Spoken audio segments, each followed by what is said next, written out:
एक स्क्रू और एक स्केल की मदद से बाल की मोटाई कैसे माप सकते हो, यह वीडियो देखने के बाद तुम माइक्रोमीटर की रीडिंग लेना सीख जाओगे। यह एक स्क्रू है जिसका पिच 0.5 मिलीमीटर है, यानी स्क्रू एक पूरा चक्कर घूमेगा तो वह 0.5 मिलीमीटर आगे या पीछे जाएगा। अगर तुम स्क्रू के पीछे एक स्केल लगा दो और एक पूरे चक्कर को 50 हिस्सों में बांट दो तो स्क्रू के एक हिस्से को घुमाने पर वह 0.5 को 50 से भाग देने पर यानी 0.01 मिलीमीटर आगे बढ़ेगा। बधाई हो, तुमने स्क्रू को बारीक माप लेने वाली मशीन में बदल दिया। अब ध्यान से सुनो, आगे का हिस्सा बहुत जरूरी है। इन सभी चीजों को तुम एक मजबूत फ्रेम पर लगा देते हो। एक तरफ फिक्स्ड रॉड होगी और दूसरी तरफ घूमने वाला स्क्रू होगा जिसे माइक्रोमीटर स्क्रू कहा जाता है। स्क्रू के बाहर एक फिक्स्ड स्लीव लगी होगी जिस पर मेन स्केल बना होगा और हर छोटी लाइन 0.5 मिलीमीटर की होगी। स्क्रू के पीछे एक घूमने वाला हिस्सा होगा जिसे थिम्बल कहते हैं। इसके किनारे पर 50 हिस्से बने होंगे। जब तुम थिम्बल को घुमाओगे तो स्क्रू धीरे धीरे आगे या पीछे जाएगा। अब कितनी दूरी आगे बढ़ा, यह दो जगह से पढ़ना होगा। फिक्स्ड स्लीव से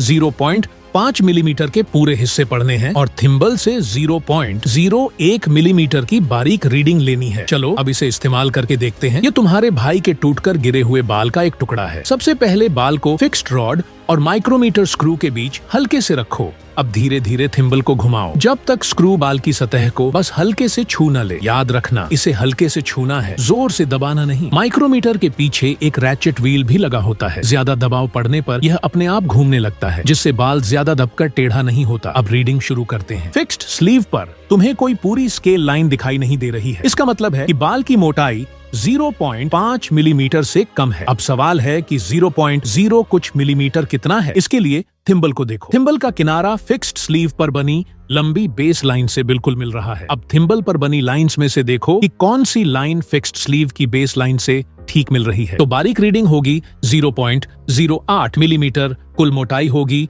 0 मिलीमीटर प्लस 0.08 मिलीमीटर 0.08 मिलीमीटर, यानी तुम्हारे भाई के इस बाल का डायमीटर 0.08 मिलीमीटर है। तो बधाई हो, अब तुमने माइक्रोमीटर की रीडिंग लेने का तरीका सीख लिया।